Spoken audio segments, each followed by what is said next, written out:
It's just an honor to be here. When I was a student here, I was afraid to attend these. Seriously. And at first blush, your answer is no, I'm not going to do that because I'm afraid.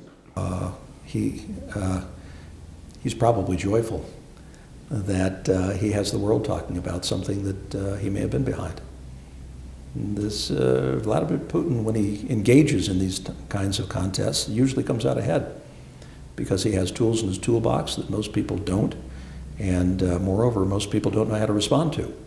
So he's a formidable player, and he has set his sights on weakening NATO and weakening Europe and creating wedges between relationships the United States has with friends and allies, particularly those on Russia's periphery. Unipolar world, some years thereafter, and now multipolarity is sort of breaking out. There are a lot of poles of influence in the world. Moscow is a master at disinformation and dividing allies and friends and placing a wedge between those who would otherwise be working together. So it doesn't surprise me that has gone on, because that's true with NATO. It's true with many of our friends and partners in the European Union, and it's just one of the parts of the toolbox that the Russian government has used, not just recently but historically.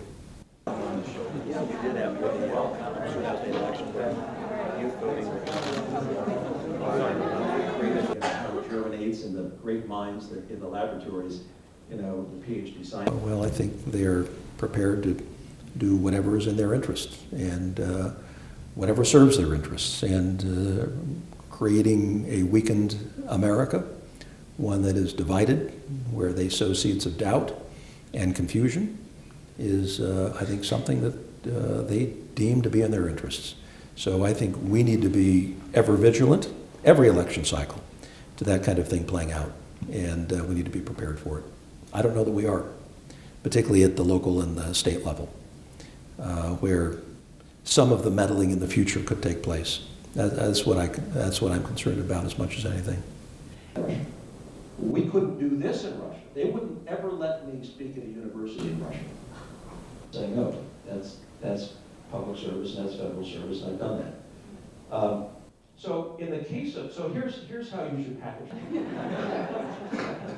Thank you for Class dismissed. I think that's very profound. Well, I typically endorse the Republican nominee. That's what I'll do.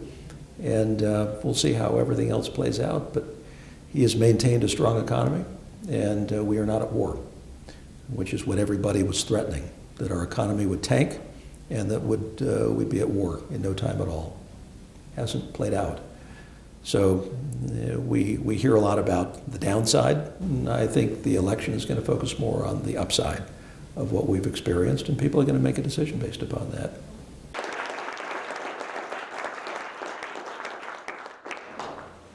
Thank you so much, Jon, for joining us.